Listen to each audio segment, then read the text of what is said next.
So I was making music myself first. I somehow discovered the whole music part of the fandom, and I kind of fell in love with it, that they remix music from the show or just make a song that is inspired by a pony, or I just really like that, and I thought that I could do the same.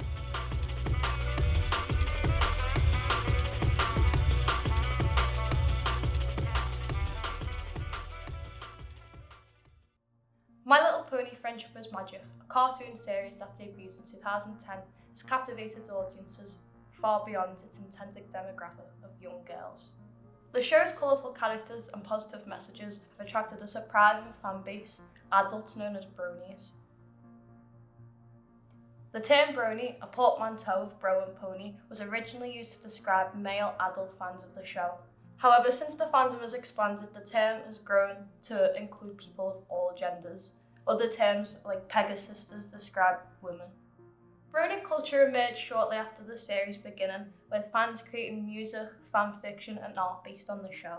As online communities flourished, conventions began to appear worldwide. BronyCon, between the years of 2011 and 2019, boasted thousands of attendees. However, brony culture has not gone without controversy. The nature of adult men enthusiastically embracing a show targeted towards young girls has led to skepticism and ridicule. As well as this, brony culture originated on 4chan, a forum website notorious for its far-right extremism and lack of censorship. Despite these challenges, many bronies have found a sense of acceptance and community within the fandom. They celebrate the show's positive messages of self-expression and being yourself. But beyond the colourful ponies and catchy songs, one question remains. What is brony culture? Is it simply a shared appreciation for a children's show, or does it represent something more profound about identity and self-expression?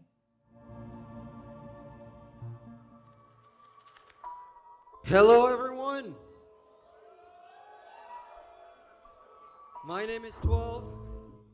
Meet Alex, a brony musician known in the community as 12. Alex is a known figure in the music scene and is invited to conventions to run booths and sell their CDs. They have collaborated with many other well-known artists in the community, like Ponies at Dawn, and have gained over 1,000 subscribers on YouTube. How do you think the brony community differs from other communities? The fandom, definitely the people, the fact that it's a show that talks about friendship. I think that helps with people being friends. People in the fandom are just so creative, not just music, but like art in general. And I really like the fact that we use something made for kids to make something completely different out of it. I think of the community a lot. It's been quite welcoming, and they're a very kind group of people most of the time. Very much like an accepting group of people. It's very much like a safe space, I think, when I think of the show.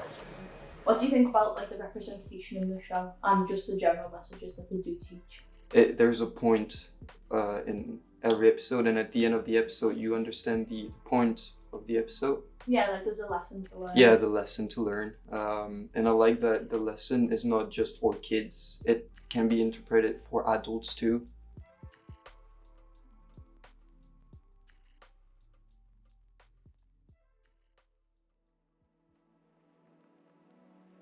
More on the bad side then. Do you think the community might get a bad reputation? A really bad reputation, yeah. There is always that thing that is a show about kids. So people call us pedophiles and all those names.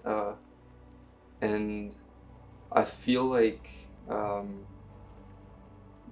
with my point of view from Twitter and all social medias, there is that hunt that is more present in the fandom than in real life. So it happens more in the fandom because we have more hunting. It's like you look for it, so you have more. Yeah. So of course there's bad things happening, but I think it's everywhere. It's not just there. It's in any fandom, any community.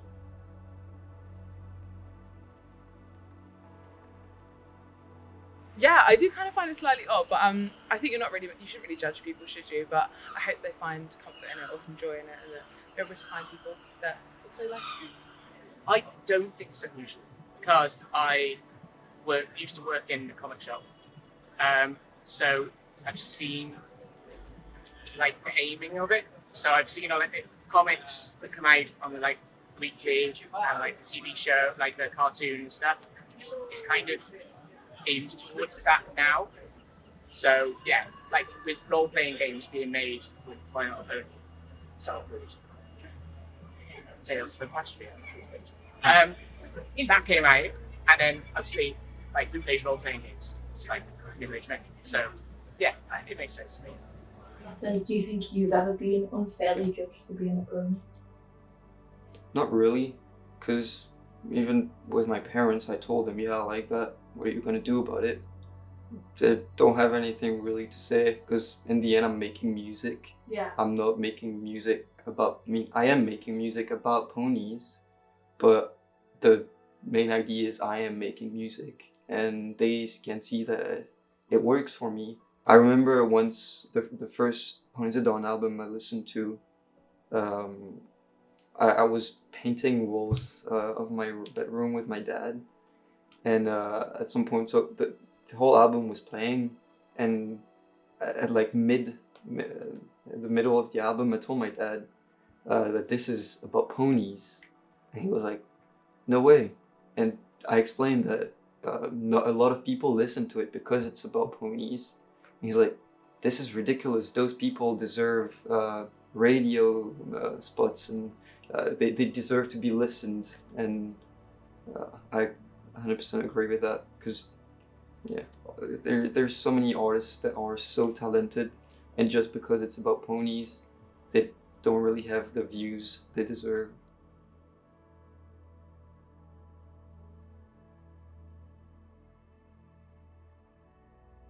Another thing you mentioned is you've been to a good few conventions. How has your experience been at conventions, and what do you like to do there? I like seeing my friends mainly. It's always because all my friends are all around the world, so I cannot see all of them every day.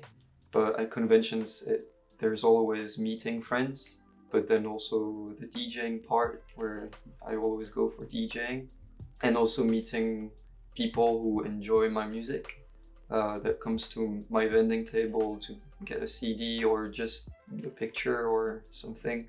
Who do you think are the biggest, or maybe your most influential figures in the Brazilian music scene? My main influence is 100% Haiti, who's been making pony drum and bass since ages too. There's just one amazing person in general, and his music just speaks like with emotions, and yeah, it's not just about ponies, it's his style. And even like in the fandom drum and bass, I think Haiti is the biggest one too. And overall, my biggest influence is my friends.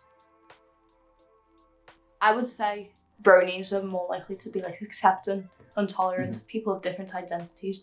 Would you agree with that? Oh, 100%, yeah. There's a bunch of different people that has different genres and different everything. The pony fandom is more linked to the LGBTQ, but I think it's linked to the fact that we all like the same thing, that it's easier to come out to others. Most people think it's maybe slightly weird because they've heard some of the more horror stories, but I think the more you sort of understand people that are part of the culture, you realise it's just such a support network for them, and that can only be positive. So. Pretty much the same as like any other show. I think they're a much more passionate fandom than a lot of them, but I think that's by chance rather than the interest itself. I think that a lot in the show that captures the interest of a certain type of people who maybe lacked that community, that it wouldn't have been available to them otherwise. So I think My Little Pony became kind of a hub for people who needed that connection, and I think with Brony specifically was a way for those people to find that connection.